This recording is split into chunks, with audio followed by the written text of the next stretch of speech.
to thousands, making a whole lot of noise. Western Conference game number 5 officially in the books. It's Oklahoma City, in a lot of ways, putting the hammer down against San Antonio. It is an association. It is presented by Caesar Sportsbook. Chris Haynes, Rudy Gay, Mike Am with you. This was a very different Oklahoma City team than we saw in game number 4. What do you attribute a real uptick offensively to? Yeah, I mean, Jerry McCain got hot. Yeah. You know, a lot of guys knocking down shots, and they played physical, and they played off of San Antonio's physicality. Instead of falling, they raised their level of play. So, you know, it was a really hard-fought game, and San Antonio played well. I mean, down the stretch, they fought, they clawed, but just wasn't enough. Wemby, simple as that. Yeah. When he struggles, they lose. When he plays well, plays dominant up to his potential, they win. That has been the case, and that has been a trend in this series. Tonight, 20 points, 4 of 15 from the field. Yeah. That cannot happen.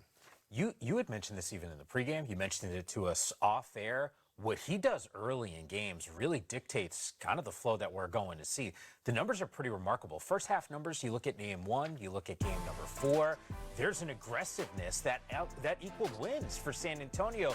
2 of 6 at the half. I'm thinking to myself, you're not going to win a whole lot of basketball games with a guy like that's that quiet. Yeah, and a lot of it has to do with his teammates. The teammates have to make sure they find him, but he also has to be aggressive as well. Yeah. And one thing about him, he needs to hang around the rim a little bit more. I think, you know, the fact that he is a well-rounded player, he can do it all on the court.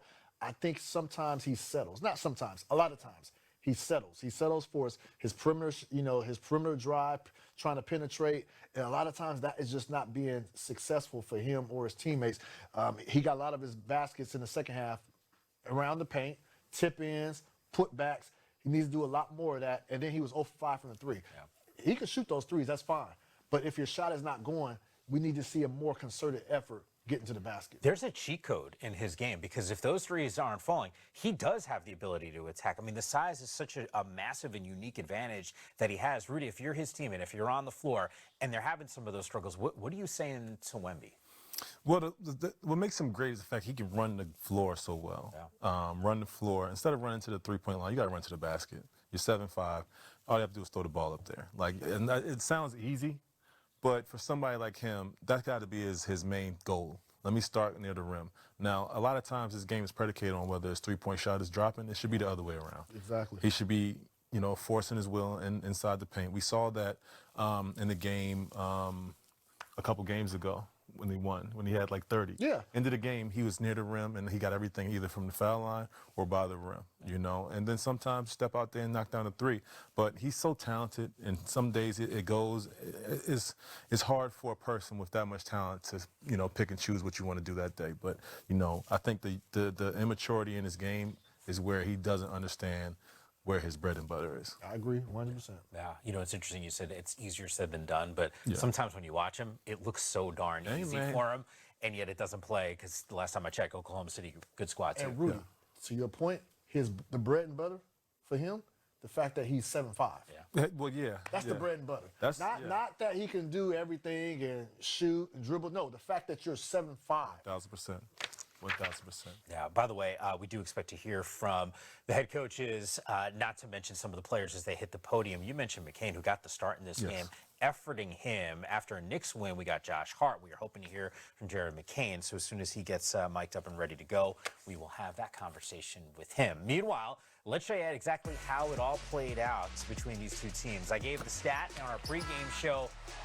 Tied series of 2 games apiece. Winner of Game 5 goes on to win 82% of the time in NBA history in the playoffs. First quarter, Spurs gonna add to this. Penny there. You guys had 23 in this game. He came through. I thought it was going to be Sales, but it ended up being Julius. So shout out to him for coming ready to play. A little defense lead into some offense for San Antonio. It's another 3-ball. Got to hit 4 threes, guys, in the game. 4 of 8 from distance. He had 13 points for the Spurs in the first quarter. A little bit later, here comes OKC. You guys wanted to see it from Chet. You got it here. Yeah, he's you see a little bit of chippiness, but you know he really asserted his will in this game. 16 points for the big fella. People paying attention to some of the body language.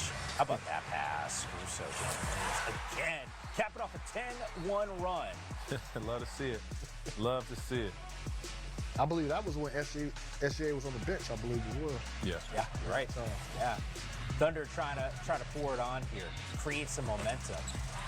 This dude's been lights out. Caruso, You can get that from him, man. That's a A++. 3-and-D guy. Yep. Spurs Ooh, down that was three. big body Yeah, dude that right was there. yeah. That's a nickname, Big Body. I thought his nickname was your cousin. Well, There's that too. SGA. Got to a spot on Wemby right there. yeah. Oh, That doesn't happen often. now you see it. No, you don't. It's poetry right there. Yeah, it is. You just lay out on that one, just taking the sights. Thunder up 11. Me and Rudy was talking about that shot. He gave him his shot. That was his spot right Well, there. he stayed in front of him. He can test it. I mean, you have to shake his hand. He's a really good player. Kane. Oh, gets it to go. Man, so he hit the weight room. Guys, he was 1 of 10 in the last game. Usually get worried about that type of performance. Gets rewarded. Starts this game, guys. Shooter, shoot, Mike. Yeah. Say something. You're right. He doesn't give me a person that lacks confidence. Oh, no. You check his social media. That's what I'm saying. He definitely does not. Saw the 3-ball from him. Russo. Check. Got him. Look at it. Look. Watch Wemby after this. Yeah. Watch this. He hates to see Chet score. Wemby does. I love that about him, man. Oh, I love that competitive nature. Chris, I was about to ask you to read lips there because it looked like he just. I don't think I can do that right here. I don't think so. we could just interpret. No, I don't speak French, but yeah. Then why do they say pardon my French? Saw the cast of 3. See? The putback, offensive rebound, putting it up. Yeah. There was a lot of bricks from San Antonio, so I should have been a lot more of those for Yeah. Wemby. Oh, just go Again, that guy.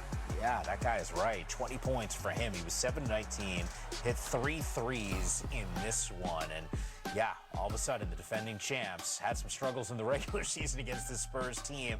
Now lead the series 3-2, 1 win away from going back to the NBA Finals. SGA game high 32 points. Check this out. This is a squad that is now 24-1 this season when he scores at least 30 points. OKC, they forced 15 San Antonio turnovers, which led to 20 Thunder points. Shea, how did your play as a group match the magnitude of this game? We just played to who we were tonight. We should have. I might have had the worst start to a basketball game in my career, but the group held it down, kept us in the game. Somehow we still won the first quarter, but that's just a testament to the guys in the locker room. I've been saying it all year. We're a group of 1 through 15.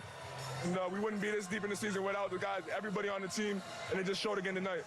Why did the offense look better? We made adjustments after last game. I think we just applied what we learned, and that's what a series is about against a really good team. You got to just try to get better after each and every game, and we definitely got better from last game. You talk about getting better. This group has the same process, win or lose. So given the opportunity that you all have in Game 6, how important is that process? Yeah, it's all that ever matters. There's nothing else you can control. You can't control the outcomes, the shots going in or out. All you control is the process and the preparation, and that's what we're about. Lastly, when are you going to think you had a good game? When I have a good game.